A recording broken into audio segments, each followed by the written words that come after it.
Les gens intrépides ne se présentent jamais. Ils se trahissent par le malaise qu'ils provoquent chez les autres. C'est précisément cette partie que ton ennemi déteste, car la vérité, c'est qu'à l'instant où tu franchis une porte, l'atmosphère se transforme. Non pas parce que tu élèves la voix, non pas parce que tu forces les choses, mais parce que ta simple existence porte quelque chose de lourd. Tu ne quémandes aucune validation. Tu ne recules pas face à l'attention. Et tu ne te fais pas plus petit pour rassurer ceux qui t'entourent. Ce type d'énergie ne se fond pas dans la masse. Elle ressort et elle effraie ceux qui continuent de faire semblant. Pense à une lame éprouvée par la pression. Le métal faible se fissure aussitôt. Le métal solide traverse la chaleur, la force et le temps, puis en ressort plus aiguisé qu'avant. C'est toi, ça. La vie t'a imposé une pression sous laquelle la plupart auraient plié. Et au lieu de te briser, tu t'es transformé. Voilà pourquoi les situations qui paralysent les autres te ralentissent à peine.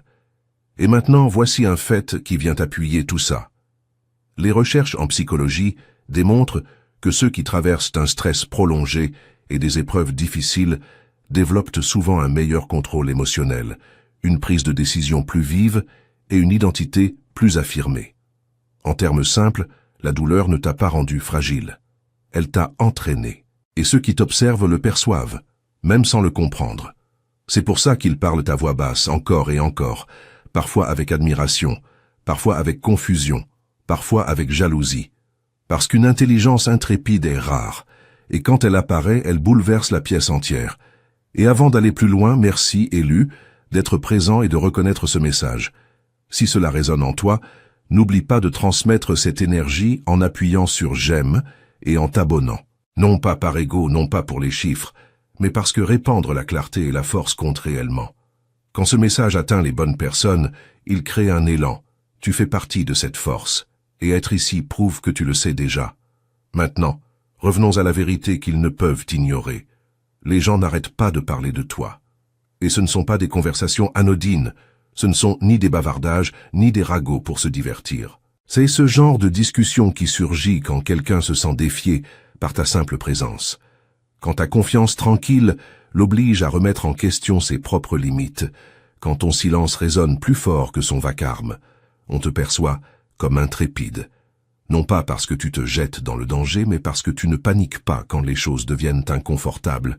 Tu ne t'effondres pas sous la critique, tu ne craques pas quand les plans s'écroulent. Tu t'ajustes, tu t'adaptes et tu avances. Ce niveau de maîtrise intimide ceux qui vivent au gré de leurs réactions émotionnelles. Tu penses aussi différemment. Tu observes plus que tu ne parles. Tu comprends les schémas. Tu remarques les intentions. Tu relis des points que les autres ne voient même pas. Cette intelligence n'a rien de tape à l'œil, mais elle est d'une précision redoutable. Et quand elle se combine à l'audace, elle crée une présence difficile à ignorer et encore plus difficile à manipuler. Tu portes une carapace épaisse, parce que la vie t'a contraint à la développer. À un moment, tu as compris qu'être sensible à chaque opinion te coûtait ta paix. Alors tu as appris à tenir bon sans devenir cruel, à être sûr de toi sans devenir arrogant. Cet équilibre est rare, et les gens le remarquent immédiatement. Peu de choses t'effraient encore. Non pas parce que rien ne te blesse, mais parce que tu as déjà affronté ce qui aurait pu t'anéantir. La perte, la pression, la trahison, l'incertitude, des moments sans filet de sécurité et sans applaudissements. Tu n'as pas seulement survécu à ces instants, tu en as tiré des leçons. Voilà ce que les gens ne voient pas venir. La plupart s'attendent à ce que l'épreuve rende quelqu'un amer, fermé ou brisé. Mais toi, tu en es ressorti plus lucide, plus concentré, plus sélectif avec ton énergie. La douleur t'a affiné au lieu de te détruire. Beaucoup de gens t'observent depuis longtemps. Pas une ou deux personnes, mais beaucoup. Ils t'ont vu lutter en silence. Ils t'ont vu échouer sans te chercher d'excuses. Ils t'ont vu te reconstruire sans réclamer d'approbation. Et aujourd'hui, ils sont déroutés parce que la version de toi qui se tient là ne correspond pas à celle qu'ils avaient sous-estimée. Tu as évolué en silence, et c'est justement ce qui les déstabilise. Aucune annonce, aucun discours théâtral, juste une croissance constante. Et maintenant, ta seule présence raconte une histoire à laquelle ils n'étaient pas préparés. Il y a en toi quelque chose de rare, et les gens le ressentent avant même de le comprendre. Tu ne te déplaces pas avec désespoir. Tu ne cours pas après l'approbation, tu ne te justifies pas sans cesse. Tu fais confiance à ton instinct, parce que l'expérience t'a appris qu'il est affûté. Cette confiance en toi est magnétique et elle révèle l'insécurité chez les autres. Tu as tendance à puiser ta force dans les moments les plus durs, souvent sans même t'en rendre compte. Quand la pression frappe, tu deviens plus clair. Quand le chaos surgit, tu deviens plus calme. Quand tout s'effondre, tu vois des options là où d'autres voient la panique. Ce n'est pas de la chance. C'est un entraînement forgé par le vécu. La douleur ne t'a pas détruit. Elle a façonné ton état d'esprit. Elle t'a enseigné les limites. Elle t'a enseigné la résilience. Elle t'a appris que la peur est une information, pas un ordre. Et une fois qu'on comprend ça, la peur perd son emprise. Tu as traversé de vraies épreuves. Pas celles que les gens exagèrent pour susciter la pitié, mais celles qui changent ta façon de voir le monde. Le genre d'épreuve qui dissout les illusions et impose la croissance. Et à cause de cela, ta force mentale se distingue dans chaque pièce où tu entres. Les gens l'admirent. Même s'ils ne le disent pas ouvertement, ils savent aussi au fond d'eux qu'ils ne tiendraient pas un seul jour à ta place. Non pas parce qu'ils sont faibles, mais parce qu'ils n'ont jamais été mis à l'épreuve comme toi. Voilà pourquoi ta confiance a quelque chose de différent. Elle est méritée. Elle est ancrée. Elle n'a pas besoin de bruit. Et elle surprend ceux qui pensaient que la force était toujours bruyante ou agressive. Tu n'es pas intrépide parce que rien ne peut te blesser. Tu es intrépide parce que tu sais que tu peux encaisser si ça arrive. Et c'est exactement pour ça qu'il t'observe. Et écoute bien, élu, si tu es encore là, ce n'est pas un hasard. Ceux qui manquent de profondeur s'en vont vite. Mais les esprits intrépides et intelligents ressentent l'envie de rester parce qu'ils se reconnaissent dans ce message.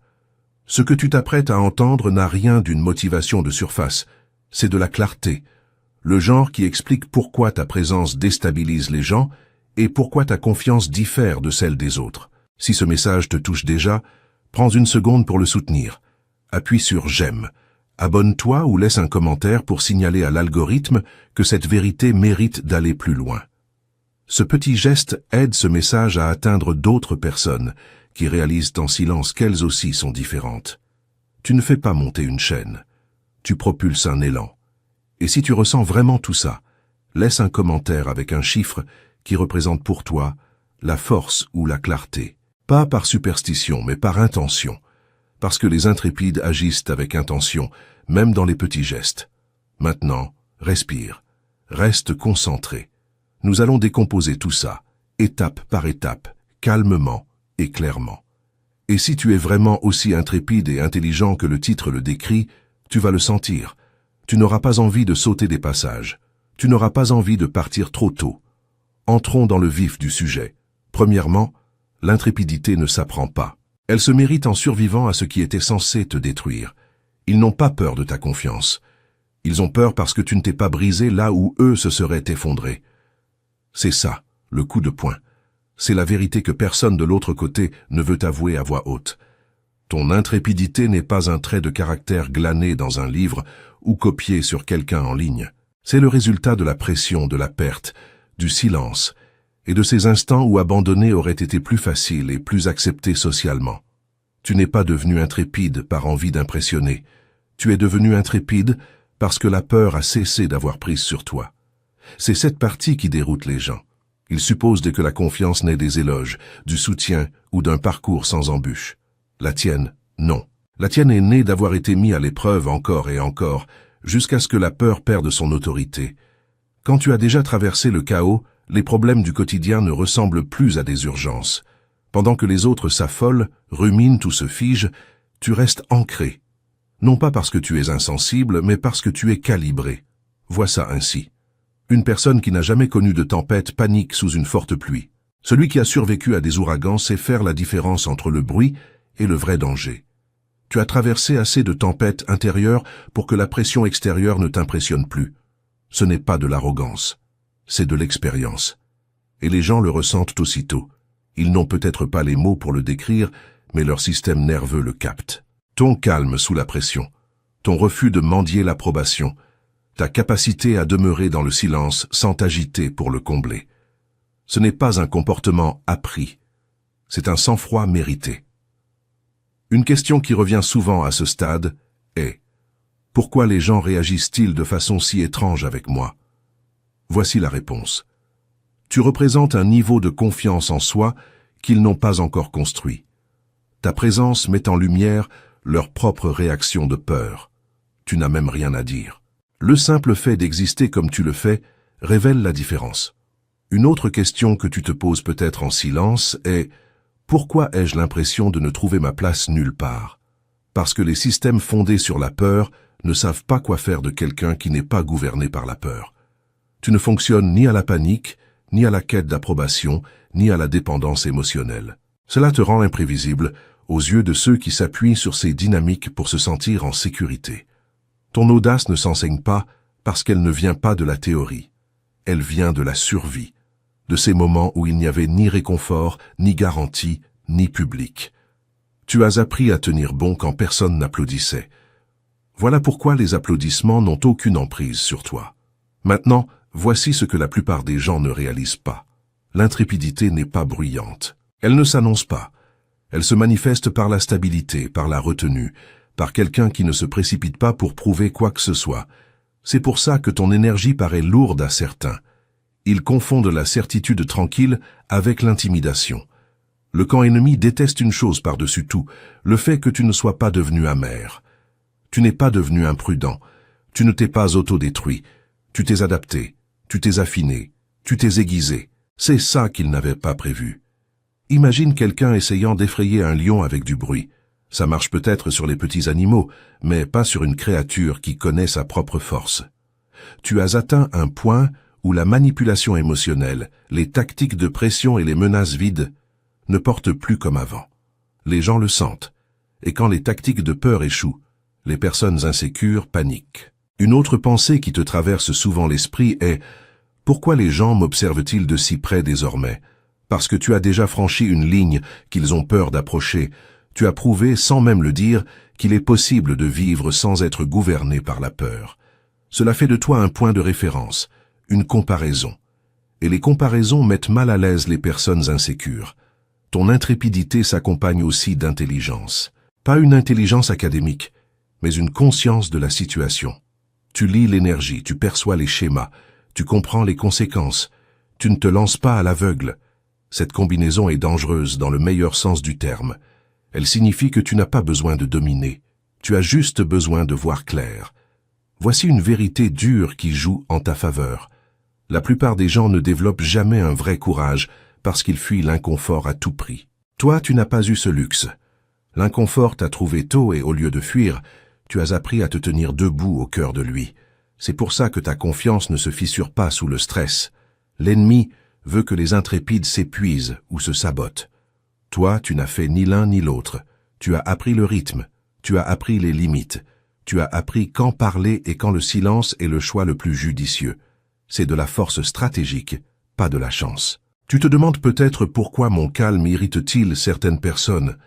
Parce que le calme est une puissance quand tout le monde autour réagit. Quand tu ne reflètes pas le chaos, tu l'exposes. Quand tu ne bronches pas, tu retires tout levier. Ceux qui s'appuient sur les réactions émotionnelles perdent le contrôle à ton contact. Ton énergie ne se copie pas parce qu'elle n'a pas été fabriquée. Elle a été forgée. N'importe qui peut jouer les audacieux un instant. Très peu savent rester stables quand les choses tournent vraiment mal. Toi, tu y es déjà passé. Tu sais déjà que les pires scénarios ne t'anéantissent pas. Il y a aussi une raison pour laquelle la peur ne s'accroche pas à toi comme elle le fait aux autres.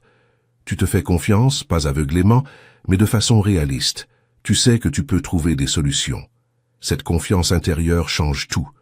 La peur se nourrit du doute de soi. Quand le doute disparaît, la peur meurt de faim. Les gens qui t'observent le savent, même s'ils ne peuvent l'expliquer. Ils voient quelqu'un qui ne s'effondre pas sous la pression, quelqu'un qui ne supplie pas d'être choisi, quelqu'un qui n'a besoin d'aucune permission pour se tenir droit. Voilà pourquoi ils sont sidérés. Voilà pourquoi ils parlent. Voilà pourquoi certains t'admirent en silence, tandis que d'autres te détestent à voix haute. Et voici la vérité finale de cette partie. L'énergie intrépide ne consiste pas à ne rien craindre. Elle consiste à refuser de laisser la peur dicter ton comportement. Tu ressens la peur. Tu ne lui obéis simplement pas. Cette distinction change toute la donne. Tu n'es pas devenu ainsi du jour au lendemain. Tu l'as mérité à travers des moments qui ont éprouvé tes limites et affiné ton esprit. Et maintenant qu'ils le veuillent ou non, les gens le ressentent quand tu entres quelque part. Ça, personne ne peut te l'enlever. Deuxièmement, tu n'as pas été construit dans le confort. Tu as été forgé là où la plupart abandonnent.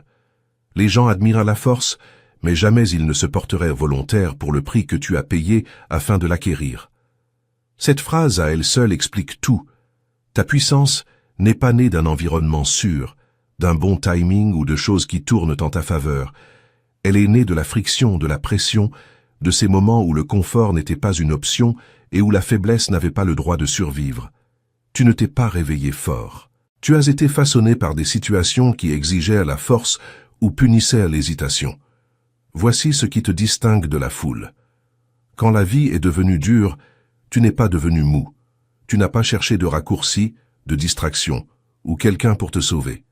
Tu t'es adapté lentement au début, douloureusement parfois, mais avec constance. Et avec le temps, cette adaptation est devenue ton identité. Imagine de l'acier chauffé encore et encore. À chaque passage dans le feu, les impuretés se consument. Les points faibles se révèlent. Le métal se déforme ou se renforce. Toi, tu as été jeté dans le feu plus d'une fois. Et au lieu de plier définitivement, tu as durci avec précision. C'est pour ça que ta force paraît solide aujourd'hui. Elle a été éprouvée. Autre image.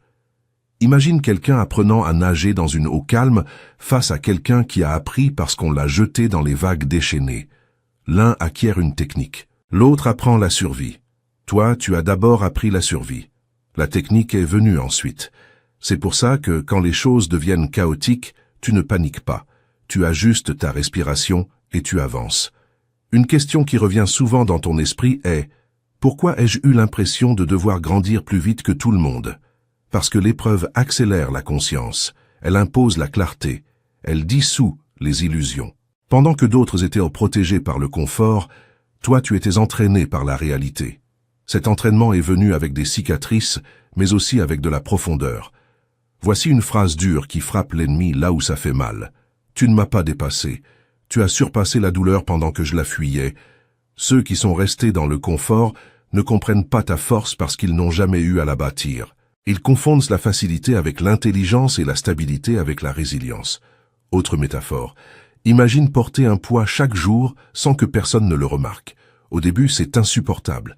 Avec le temps, ton corps s'adapte, les muscles se forment, l'équilibre s'améliore. Un jour, tu poses le poids et tu réalises que tu es bien plus fort que ceux qui n'ont jamais rien porté du tout. Voilà ce que l'épreuve t'a fait. Tes saisons les plus dures t'ont forcé à te rencontrer toi-même sans filtre, sans public, sans applaudissements, sans garantie. Tu as découvert qui tu étais quand la motivation avait disparu et que la discipline était la seule chose qui restait. C'est de là que vient la vraie puissance. Les gens voient le calme aujourd'hui. Ils voient la confiance. Ils voient la manière dont tu traverses les défis sans drame. Ce qu'ils ne voient pas, c'est le prix. Les nuits où tu as dû réfléchir au lieu de dormir. Les moments où tu as dû te taire au lieu de te défendre. Les fois où tu as dû choisir la force à long terme plutôt que le soulagement immédiat. Voici une autre phrase qui tranche net. Tu appelles ça de la chance. Moi, j'appelle ça avoir survécu à des choses qui ont recablé mon cerveau. L'épreuve ne t'endurcit pas seulement émotionnellement, elle change ta façon de penser. Tu deviens plus stratégique, plus sélectif, moins réactif. C'est une intelligence gagnée sous pression. Tu te demandes peut-être pourquoi les gens supposent-ils que cette force m'est venue facilement. Parce que la plupart ne veulent pas imaginer le prix. S'ils reconnaissaient à quel point la douleur bâtit une vraie force, ils devraient affronter à quel point ils la fuient eux-mêmes. Imagine ceci. 2 personnes atteignent le même sommet de montagne. L'une a pris un sentier lisse avec des panneaux et des aires de repos. L'autre a grimpé à même la roche, s'est écorché les mains et a trouvé son chemin pas à pas. Toutes 2 atteignent le sommet, mais une seule sait ce que signifie tomber et remonter. Toi, tu es la seconde. Une autre question qui surgit est « Pourquoi je me sens déconnecté des gens qui n'ont pas souffert ?» Parce que le confort partagé ne crée pas de lien profond. L'épreuve partagée, elle, le fait. Quand quelqu'un n'a jamais affronté de vraie pression, ses priorités te semblent superficielles. Ses peurs te paraissent exagérées. Ses réactions te semblent bruyantes. Ta force a été forgée dans des saisons où abandonner aurait paru raisonnable. Où renoncer aurait eu du sens aux yeux de tous ceux qui regardaient, mais tu ne l'as pas fait. Non pas parce que tu étais intrépide, mais parce que quelque chose en toi refusait de s'effondrer. Ce refus est devenu ta colonne vertébrale. Voici une phrase qui révèle la différence. Je n'ai pas gagné parce que j'étais doué. J'ai gagné parce que la douleur m'a entraîné là où le talent aurait abandonné. C'est ça, la vérité. Le confort crée la compétence. La lutte crée le cran. Et le cran survit à tout. Autre métaphore. Pense à un arbre qui pousse dans des conditions parfaites face à un autre qui pousse dans un vent violent. L'arbre protégé grandit vite mais en surface. Celui exposé aux conditions rudes grandit plus lentement mais développe des racines profondes. Quand les tempêtes arrivent, tu sais déjà lequel reste debout. Les gens admirent ta stabilité aujourd'hui, mais ils ne comprennent pas combien de tempêtes intérieures t'ont enseigné l'équilibre, combien d'échecs t'ont enseigné le jugement, combien de pertes t'ont enseigné la retenue. Tu n'es pas devenu froid, tu es devenu posé. Il y a aussi une raison pour laquelle tu ne te vantes pas de ce que tu as traversé. La vraie épreuve rend humble. Elle ne gonfle pas l'ego. Elle aiguise la conscience. Tu n'as pas besoin d'expliquer ta force. Elle se manifeste quand ça compte. Une autre phrase qui mérite qu'on s'y attarde. Les personnes les plus fortes ne parlent pas de ce qui les a brisées. Elles parlent de ce qu'elles ont appris. C'est toi, ça. Tu as tiré des leçons plutôt que des excuses. Tu as pris tes responsabilités plutôt que d'entretenir de la rancune. Tu te demandes peut-être pourquoi ma force intimide-t-elle certaines personnes, parce qu'elle leur rappelle les chemins qu'elles ont évités. Elle met en lumière les choix qu'elles n'ont pas faits. Ta présence devient un miroir qu'elles n'avaient pas réclamé. Imagine cette image finale. Un forgeron ne présente pas d'excuses au métal pour la chaleur. La chaleur est le but. Sans elle, la lame ne sert à rien. Ta vie a suivi la même logique. L'épreuve n'était pas une punition, c'était une préparation. Les autres voient le produit fini. Ils voient maintenant l'intrépidité, l'intelligence, la maîtrise. Ce qu'ils ne voient pas, c'est le processus qui a gravé tout cela en toi. Les moments qui ont exigé de l'endurance, la pression qui a enseigné la précision. Et voici la dernière vérité de cette section. La force forgée par l'épreuve ne s'efface pas. Elle ne dépend pas du maintien de circonstances faciles. Elle demeure avec toi parce qu'elle vit dans ta façon de penser, de réagir et d'avancer. Tu n'as pas seulement survécu aux saisons difficiles. Tu as été façonné par elles, et c'est pour ça que, quand les choses redeviennent difficiles, tu ne paniques pas. Tu sais déjà quoi faire.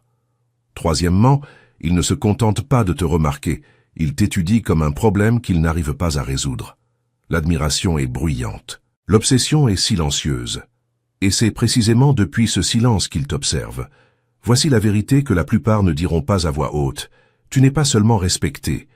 Tu es suivi mentalement, rejoué dans des conversations auxquelles tu ne participes pas, comparé à toi-même quand tu n'es pas dans la pièce. Il existe au moins une personne qui pense à toi bien plus qu'elle ne l'admet, et plusieurs autres qui te surveillent discrètement en prétendant s'en moquer tout en prouvant le contraire. Ce n'est pas une question d'ego, c'est une question d'impact. Les gens ne s'obsèdent pas sur ce qui est ordinaire. Ils s'obsèdent sur ce qui bouleverse leurs attentes. Tu remets en cause leur certitude sans même essayer. Tu évolues sans devenir faux. Et cette combinaison perturbe ceux qui ont l'habitude des masques, des performances et des comportements prévisibles. Imagine ceci. Quelqu'un regarde un film une fois et l'oublie, mais une scène qui frappe trop juste se rejoue dans sa tête pendant des années. C'est ça que tu es. Une scène qu'on ne peut pas passer. Un instant qui force la réflexion. Ils ne savent pas s'ils doivent t'admirer, te détester ou te déchiffrer. Alors ils font la seule chose qui leur semble sûre. Ils observent. Une question que tu te poses peut-être est « Pourquoi ai-je l'impression que les gens savent des choses sur moi que je n'ai jamais dites ?» Parce que l'observation ne demande aucun accès. Tes schémas, ta croissance, ta confiance sous pression, tout parle. Tu ne diffuses pas ton évolution, mais elle est visible dans ta façon de bouger, de réagir, et dans ce qui ne te déclenche plus. Voici une phrase qui frappe fort. Ils ne veulent pas ta vie, ils veulent ta certitude. Voilà l'obsession. Tu sembles ancré en toi-même d'une manière qui ne s'emprunte pas. Ceux qui n'ont pas cet ancrage intérieur deviennent fascinés par quiconque le possède. Autre image. Imagine quelqu'un regardant une partie d'échecs où un joueur enchaîne des coups calmes et inattendus. Aucune panique, aucune précipitation, juste de la précision. L'adversaire se met à surréfléchir à chaque mouvement. C'est ce que ta présence provoque. Tu pousses les gens à remettre en question leurs propres hypothèses. Certains se demandent « Pourquoi continue-t-il de surveiller mes progrès ?» Parce que ta croissance met en lumière leur stagnation. Chaque fois que tu montes d'un cran sans te perdre, cela demande silencieusement aux autres pourquoi eux sont restés les mêmes. Et voici la partie qui les agace vraiment au plus profond. Tu ne mets pas ta croissance en scène pour les applaudissements. Tu n'annonces aucun changement. Tu apparais simplement différent, plus fort, plus aiguisé, plus à l'aise. Cette authenticité rend l'obsession inévitable. Une autre phrase pour sceller le tout. Ils observent parce qu'ils ne peuvent pas reproduire ce que tu n'as pas feint. Tu n'es pas devenu ainsi en copiant des tendances ou en courant après l'approbation. Tu es devenu ainsi en faisant le travail intérieur quand personne ne regardait. Certains t'admirent ouvertement. D'autres feignent l'indifférence. Mais l'obsession ne prend pas toujours une forme intense. Parfois, elle ressemble au silence, à la distance et à une curiosité qui ne disparaît jamais tout à fait. Ils ne sont pas obsédés parce que tu es parfait. Ils sont obsédés parce que tu es vrai, en constante évolution et imperturbable. Et cette combinaison est rare. Tu n'es pas observé parce que tu es bruyant. Tu es observé parce que tu es indéniable. Quatrièmement, ta présence a des couches. Et la plupart des gens ne savent pas à laquelle ils ont affaire. Les gens ne deviennent pas mal à l'aise en ta présence parce que tu es intense. Ils le deviennent parce qu'ils ne peuvent pas te réduire. C'est le cœur du problème. Tu ne dégages pas une énergie à note unique qu'on peut facilement étiqueter, prévoir ou contrôler. Tu portes de la profondeur, de la contradiction, de l'étendue. Un instant tu es calme et ancré. L'instant d'après tu es tranchant, décidé et inébranlable. Cette dualité déstabilise les gens parce qu'ils sont habitués au schéma simple. Toi, tu n'es pas simple. Voici pourquoi ça compte. La plupart des gens fonctionnent sur un seul réglage, bruyant ou silencieux, doux ou agressif, émotionnel ou détaché. Toi, tu navigues entre ces états avec maîtrise. Ce n'est pas du chaos, c'est de la maîtrise. Et quand quelqu'un ne peut pas te ranger dans une case, il perd tout levier. C'est là que le malaise commence. Imagine ceci. Une piscine peu profonde te laisse voir le fond immédiatement. Aucun mystère, aucun risque. Mais l'eau profonde change la façon dont les gens se déplacent. Ils ralentissent, ils deviennent prudents, ils la respectent. Ton énergie est une eau profonde. Les gens la ressentent avant de la comprendre. Une question qui revient souvent dans ton esprit est « Pourquoi les gens réagissent-ils si différemment avec moi ?» Parce que chacun rencontre une couche différente de toi. Les respectueux voient ton calme. Les irrespectueux rencontrent ton tranchant. Les curieux perçoivent ta profondeur. Les insécures se sentent menacés par ton silence. Tu ne changes pas. C'est leur comportement qui détermine ce qu'ils vivent. Voici une phrase qui tranche net. Tu n'es pas déroutant. Tu es juste pluridimensionnel. C'est ça leur problème. Ils veulent de la prévisibilité. Toi, tu apportes de la présence. Autre métaphore, pense à une lame enveloppée de soie. Douce au toucher, mais dangereuse à l'épreuve. Tu peux être bienveillant sans être faible, intense sans être imprudent, réfléchi sans être passif. Cet équilibre est rare, parce qu'il exige une conscience de soi que la plupart ne développent jamais. Certains se demandent « Pourquoi mon énergie paraît-elle ancienne ou lourde aux yeux des autres ?» Parce que la profondeur paraît lourde au système superficiel. Quand tu as vécu, réfléchi et évolué, ta présence porte du poids, pas de la noirceur. Du poids, de la substance. Une autre phrase qui mérite qu'on s'y attarde. Tu n'intimides pas les gens par la puissance. Tu les intimides par la maîtrise. Tu ne laisses pas fuir tes émotions. Tu ne cours pas après les réactions. Tu choisis quand t'engager et quand prendre du recul. Cette retenue se lit comme de la force. Les gens ne te comprennent peut-être pas, mais ils te ressentent. C'est pour ça que les réactions viennent avant les explications. C'est pour ça que certains sont attirés, tandis que d'autres gardent leur distance. Ton énergie ne quémande pas d'être appréciée. Elle existe, tout simplement. Tu n'entres dans aucune catégorie parce que tu as intégré différentes facettes de toi-même au lieu de les rejeter. Tu n'as pas tué ta douceur pour survivre. Tu n'as pas perdu ton tranchant pour rester bienveillant.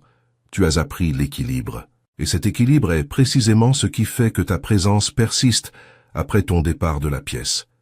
Cinquièmement, tu ne cours pas après l'attention.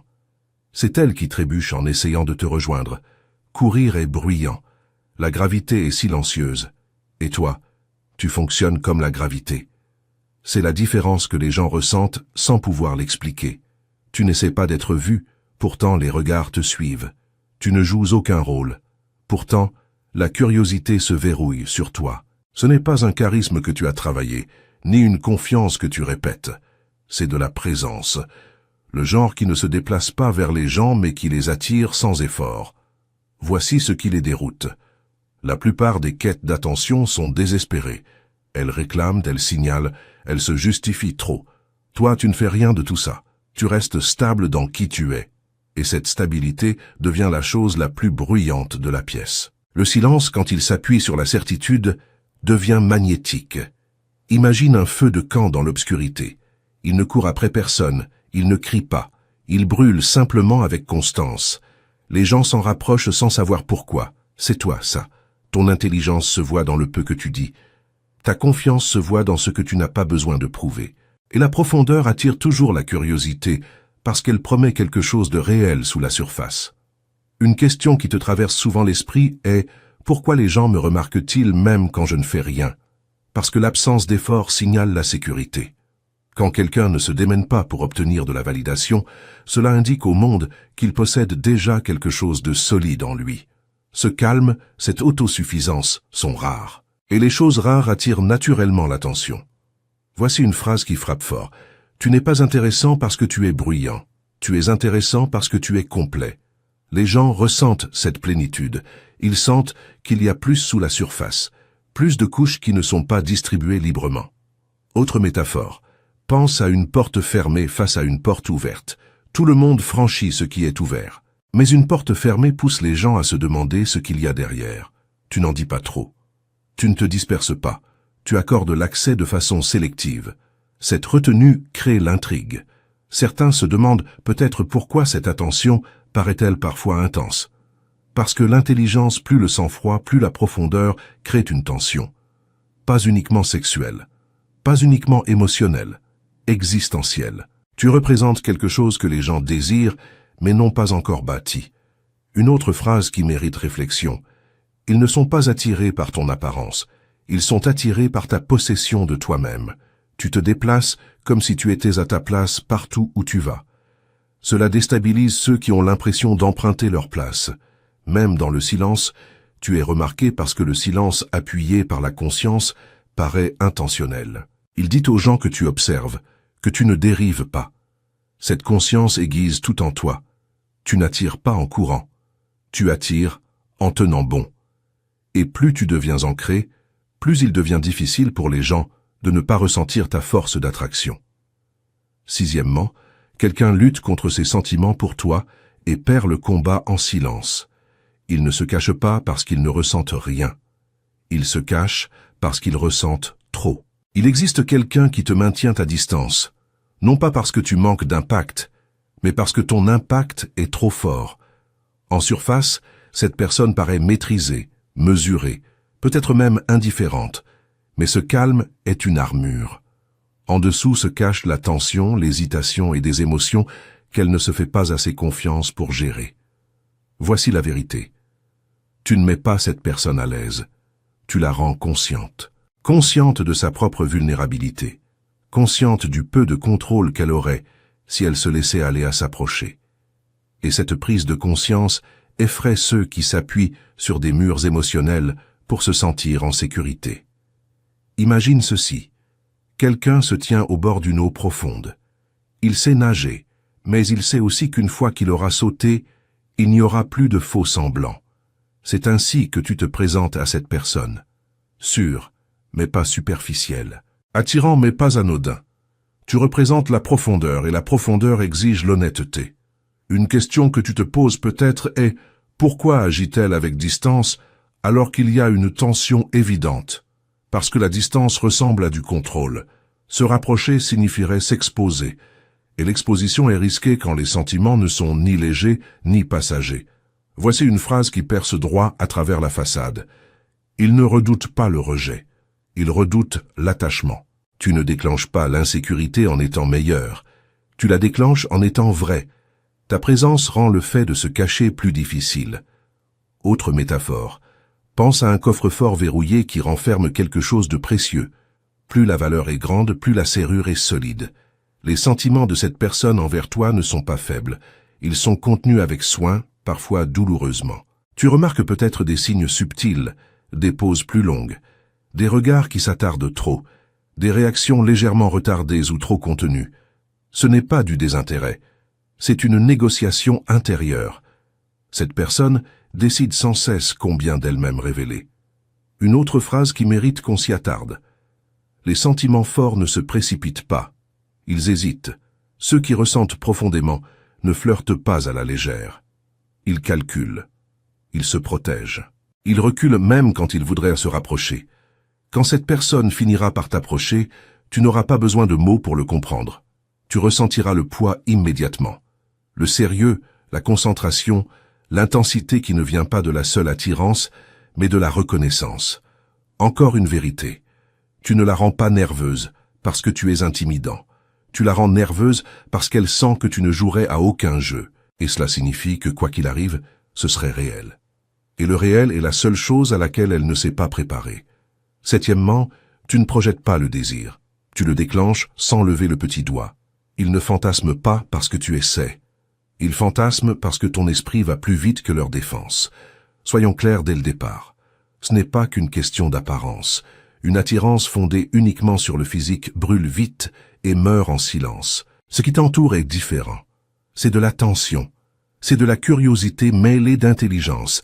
C'est le genre d'alchimie qui commence dans l'esprit bien avant d'atteindre le corps. Et c'est pour ça qu'elle frappe plus fort. Tu éveilles le désir sans le pourchasser parce que tu n'as pas besoin de jouer un rôle. Ta confiance n'est ni bruyante ni avide. Elle est maîtrisée. Ton intelligence se voit dans ta façon de parler, dans tes pauses, dans le choix de tes mots. Les gens n'imaginent pas seulement te toucher. Ils imaginent des conversations qu'ils n'ont pas encore méritées. C'est de là que vient l'intensité. Voici une phrase qui frappe net. Tu ne séduis pas avec ton corps, tu séduis avec ta présence. Les gens se sentent mentalement attirés vers toi parce que tu ne te distribues pas à bas prix. Tu n'en dis pas trop, tu ne te penches pas vers eux trop tôt. Cette retenue crée de la pression. Imagine ceci. Une pièce faiblement éclairée, où une personne ne cherche à impressionner personne. Elle est détendue, observatrice, sans hâte. Tout le monde autour paraît plus bruyant en comparaison. L'attention se déplace naturellement, non par effort, mais parce que la stabilité appuyée par la conscience crée le focus. C'est l'énergie que tu portes. Une question qui pourrait te venir à l'esprit est « Pourquoi les gens projettent-ils des fantasmes sur moi-même quand je fais très peu ?» Parce que l'intelligence, plus la confiance, crée l'imagination. Quand les gens ne peuvent pas te déchiffrer entièrement, leur esprit comble les vides. Et l'imagination est plus puissante que tout ce qui est explicite. Une autre phrase qui mérite réflexion. Le désir croît le plus vite là où le mystère rencontre la maîtrise.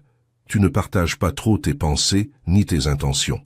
Cela rend les gens curieux de savoir comment tu penses quand personne ne regarde. La curiosité se transforme vite en attirance. Autre métaphore. Pense à une chanson à la montée lente plutôt qu'à un lâcher immédiat. La tension garde les gens à l'écoute. Tu te déplaces ainsi. Aucune hâte, aucun désespoir, juste une confiance constante. Ce rythme rend les gens fous, dans le meilleur sens du terme. Certains ne l'admettront pas, d'autres n'agiront pas. Mais les fantasmes existent parce que ton énergie paraît intentionnelle, ancrée et légèrement hors de portée. Tu n'éveilles pas le désir en essayant d'être séduisant. Tu l'éveilles en étant complet. Et c'est ce qui rend l'alchimie intense. Elle ne s'estompe pas rapidement. Elle persiste. Huitièmement, ils se sont moqués de ton esprit silencieux, puis ils ont réalisé que tu avais déjà résolu la partie. Ils n'ont pas sous-estimé ton intelligence. Ils ont sous-estimé ta patience face aux hypothèses stupides. Pendant longtemps, les gens t'ont mal interprété. Ils ont supposé que le silence signifiait la simplicité. Ils ont cru que ton calme voulait dire que tu ne traitais pas grand-chose. Ils ont pensé que parce que tu ne cherchais pas à dominer les conversations, tu ne dominais pas la situation. Cette erreur leur a d'abord semblé sans danger, confortable même, et ce confort les a rendus imprudents.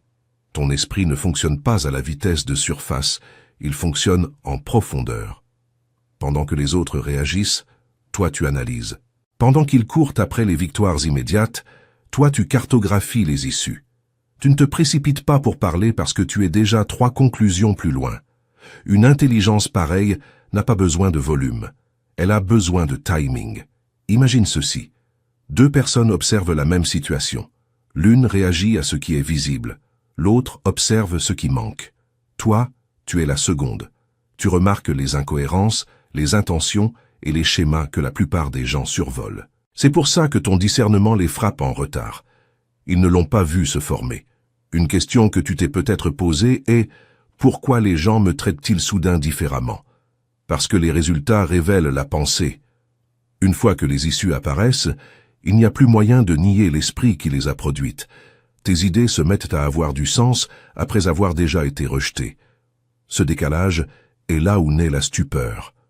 Voici une phrase qui tranche vif. Il me croyait lent parce que je n'étais pas bruyant. Le bruit distrait. La profondeur décide. Tu ne penses pas en ligne droite, tu penses en système. Et la pensée en système paraît toujours invisible jusqu'à ce qu'elle change tout. Autre métaphore. Pense à une mise à jour logicielle qui tourne discrètement en arrière-plan. Aucune animation tape à l'œil, aucune annonce. Puis soudain, tout le système fonctionne mieux. C'est ainsi que ton intelligence opère. Une optimisation silencieuse, des résultats visibles. Certains rejouent désormais d'anciens moments, réalisant que tu n'étais jamais confus. Tu étais sélectif. Sélectif avec ton énergie, sélectif avec tes mots, sélectif avec tes batailles. Cette sélectivité passe pour de la simplicité aux yeux des esprits superficiels. Une autre phrase qui mérite qu'on s'y attarde.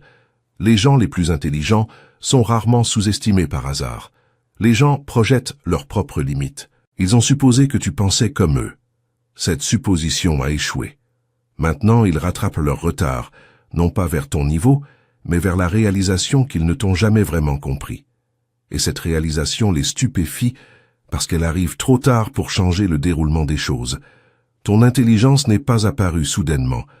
Elle était toujours là. Ils n'étaient simplement pas prêts à la reconnaître. Neuvièmement, ils deviennent possessifs à ton égard parce qu'ils savent ce qu'ils perdraient. La jalousie n'a rien à voir avec l'amour. Elle vient de croire que tu es remplaçable et de réaliser que tu ne l'es pas. C'est la tension qui t'entoure. Les gens ne ressentent pas seulement de l'intérêt pour toi, ils ressentent de la concurrence. Même ceux qui feignent la décontraction en ta présence le perçoivent. Ils savent instinctivement que d'autres voient ce qu'ils voient. Ta valeur n'est pas cachée. Et quand la valeur est évidente, l'insécurité se réveille vite. Tu déclenches la jalousie sans flirter, sans essayer, sans franchir de limites. Une conversation banale avec toi peut mettre quelqu'un d'autre mal à l'aise, non pas parce que tu fais quoi que ce soit de mal, mais parce que ta présence déplace naturellement l'attention. Et l'attention est une monnaie. Quand elle se dirige vers toi, les gens ressentent la perte immédiatement. Imagine ceci. Une pièce pleine d'options, mais une seule porte vers laquelle tout le monde ne cesse de jeter un œil. Même ceux qui ont déjà franchi une autre porte se mettent à se demander s'ils ont mal choisi. C'est toi, ça.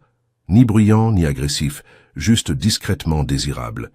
Et cette désirabilité tranquille est ce qui met les gens sous tension. Une question qui pourrait te traverser l'esprit est « Pourquoi les gens agissent-ils différemment quand d'autres sont autour de moi ?» Parce que le désir crée la peur du remplacement. Quand quelqu'un sait que tu es une belle prise, il ne se détend pas. Il garde. Il compare. Il surveille des interactions qui n'auraient aucune importance si l'insécurité n'était pas présente. Voici une phrase qui frappe fort. Il ne redoute pas de te perdre. Il redoute que quelqu'un d'autre réalise ta valeur plus vite qu'eux. C'est là que la possessivité s'installe. Pas toujours ouvertement, parfois sous forme de contrôle subtil, parfois sous forme de comportement passif, parfois sous forme de jalousie déguisée en inquiétude. Autre métaphore.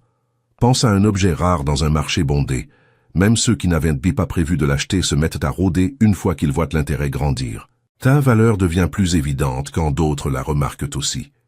Tu te demandes peut-être pourquoi cela se produit même dans des situations banales, parce que l'attirance ne s'éteint pas simplement parce que les gens prétendent que c'est amical. Ton intelligence, ta confiance et ta profondeur brouillent naturellement les frontières. Les gens sentent qu'une connexion avec toi ne resterait pas superficielle. Une autre phrase qui mérite réflexion.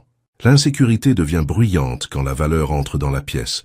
Tu ne provoques pas la jalousie en étant provoquant. Tu la provoques en étant indéniable. L'ironie c'est que tu ne cherches pas à être possédé. Tu es simplement toi-même. Mais quand quelqu'un reconnaît ta valeur, l'idée de perdre l'accès à toi crée de la tension. Tu n'imagines pas tout cela. Les gens le ressentent, ils y réagissent, et c'est la preuve d'une chose simple. Tu es une belle prise et tout le monde le sait. Dixièmement, tu pousses quelqu'un à remettre en question une vie qu'il avait juré de ne jamais changer. Il ne fuyait pas l'engagement. Il fuyait tout ce qui était assez réel pour les réorganiser. C'est ici que les choses passent de la curiosité à la conséquence. Quelqu'un dans ton orbite n'avait pas prévu ça. Cette personne était à l'aise à garder les choses légères, contrôlées et temporaires. Aucun attachement profond, aucune promesse, aucune projection vers l'avenir. Et puis tu es apparu sans rien exiger, sans rien pourchasser, existant simplement tel que tu es. Et ces règles intérieures ont commencé à s'effondrer. Voici la partie qu'il n'avait pas prévue. Tu ne forces pas la connexion. Tu ne pièges personne émotionnellement. Tu ne vends aucun rêve. Et c'est précisément pour ça que cela paraît sérieux.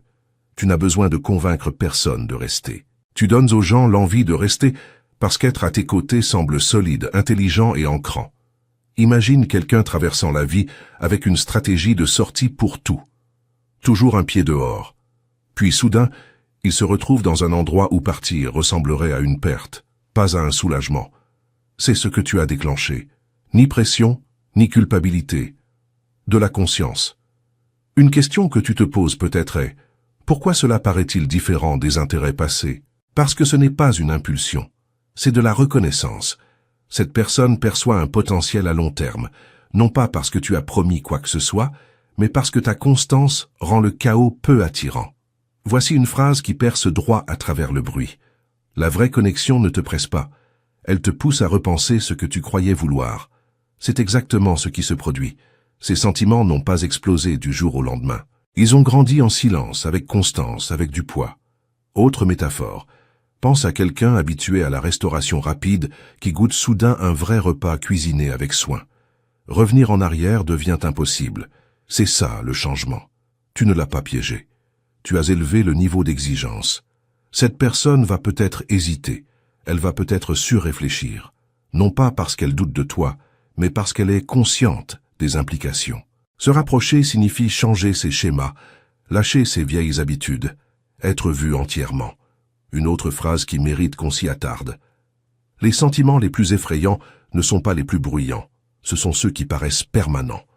Quand cette personne fera enfin un pas en avant, ce ne sera pas théâtral, ce sera délibéré. Et oui, cela pourrait te surprendre. Non pas parce que ça sort de nulle part, mais parce que tu n'avais pas réalisé à quel point tu avais déjà changé la trajectoire de sa pensée. Tu n'as pas réclamé ce sérieux. Tu l'as inspiré. 11e, tu crées des résultats que les autres ne peuvent pas expliquer, et c'est ce qui les perturbe. Tu ne forces pas les résultats. Tu t'alignes, tu bouges une fois, et la réalité se réorganise d'elle-même. Ce que les gens appellent de la magie chez toi n'est ni fantaisie ni mysticisme. C'est de l'intelligence créative associée à l'intuition et au timing. Tu vois des connexions que d'autres ignorent. Tu sens quand agir et quand attendre. Et quand tu bouges, les choses évoluent plus vite que la seule logique ne peut l'expliquer. C'est pour ça que les gens peinent à comprendre comment tu fais advenir les choses sans effort visible. Ta créativité n'est pas seulement artistique au sens évident. Elle se manifeste dans ta façon de résoudre les problèmes, de communiquer, de transformer les obstacles en leviers. Tu ne suis pas de formule rigide. Tu improvises avec conscience. Cette souplesse te donne un avantage parce que la vie suit rarement les instructions. Imagine ceci. 2 personnes disposent des mêmes outils. L'une suit le manuel à la lettre, l'autre comprend si bien la matière qu'elle peut construire quelque chose de nouveau sur le moment. Toi, tu es la seconde. C'est pour ça que les résultats paraissent sans effort autour de toi. Tu ne devines pas. Tu lis la pièce, l'instant, les variables. Une question que tu te poses peut-être est « Pourquoi les choses semblent-elles se mettre en place quand je fais confiance à mon instinct ?» Parce que l'intuition n'est que de la reconnaissance de schémas entraînés par l'expérience. Ton esprit a collecté des données à travers les essais, les erreurs et l'observation. Ce qui ressemble à une intuition est en réalité une intelligence rapide qui fait son travail. Voici une phrase qui frappe net. Ils appellent ça de la chance parce qu'ils ne voient pas la réflexion derrière. Tu ne diffuses pas ton processus, Tu livres simplement des résultats et les résultats déroutent ceux qui ont besoin de voir la lutte pour croire qu'un effort a eu lieu. Autre métaphore, pense à un musicien qui ne pense plus aux notes. Il ressent le rythme, il s'ajuste en temps réel. C'est ainsi que tu opères de façon créative. Tu n'es pas coincé dans la théorie, tu es fluide dans l'exécution. Les gens admirent ce don, même s'ils ne le comprennent pas entièrement, parce qu'il paraît naturel. Tu n'as pas l'air stressé quand tu crées. Tu n'as pas l'air frénétique quand tu résous. Cette productivité calme déstabilise ceux qui associent le succès à l'épuisement. Une autre phrase qui mérite réflexion. Sans effort ne veut pas dire facile. Ça veut dire pratiquer. Ce que tu fais avec fluidité aujourd'hui a autrefois été gagné par la répétition, l'échec et le perfectionnement. Tu remarques peut-être des gens qui te demandent conseil sans réaliser ce qu'ils te demandent vraiment. Ils veulent ta façon de voir, ta capacité à avancer avec clarté pendant que d'autres hésitent. Et voici la vérité finale de cette section. Tu ne crées pas de chaos, tu crées de l'élan. Et quand l'élan te suit, les gens commencent à croire qu'il se passe quelque chose de spécial. Non pas parce que c'est de la magie, mais parce que c'est de la maîtrise. 12e, ce n'est pas une phase, c'est le commencement d'un palier de vie différent. Ce qui se forme en ce moment n'est pas excitant, parce que c'est nouveau. C'est puissant, parce que c'est durable. C'est ici que tout ce que tu as traversé commence à prendre son sens. Non pas de façon dramatique et tape à l'œil, mais d'une manière ancrée et indéniable. La connexion qui prend forme autour de toi n'est pas cette énergie chaotique du oui-non, on-off. Elle est solide, stable, faite pour durer. Et c'est justement pour ça qu'elle paraît d'abord peu familière. Tu es habitué à l'intensité par la lutte, pas par l'alignement. Ce qui vient ensuite n'est pas qu'une croissance émotionnelle. C'est un changement structurel. Ta façon d'aimer est sur le point de passer d'un lien fondé sur la survie à un partenariat fondé sur le choix. Fini les devinettes, fini les preuves à donner, fini de porter seul le poids émotionnel. Cette union te rencontre là où tu es, non là où tu étais autrefois. Imagine passer du fait de colmater sans cesse des fuites à celui de posséder enfin une fondation bien construite. Tu ne verses plus ton énergie à empêcher les choses de s'effondrer. Tu construis vers le haut. Voilà ce que ressent la stabilité quand on l'a mérité. Une force tranquille, un investissement mutuel, un mouvement vers l'avant.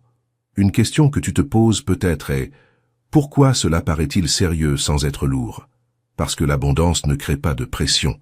La rareté, elle, le fait. Cette connexion n'est pas enracinée dans la peur de la perte, elle est enracinée dans une vision partagée. C'est pour ça qu'elle paraît expansive plutôt que restrictive. Voici une phrase qui frappe fort. Le chaos t'a enseigné la résilience, la stabilité t'enseignera l'expansion. Tu entres dans une phase où la croissance ne concerne plus l'endurance. Elle concerne le raffinement, la multiplication de l'effort plutôt que la simple survie à l'effort. Autre métaphore. Pense à deux courants puissants qui coulent dans la même direction. Seul, chacun avance. Ensemble, ils accélèrent, émotionnellement et financièrement. C'est le changement qui se profile. Un élan partagé, des objectifs alignés, des ressources qui bougent avec intention plutôt que par réaction.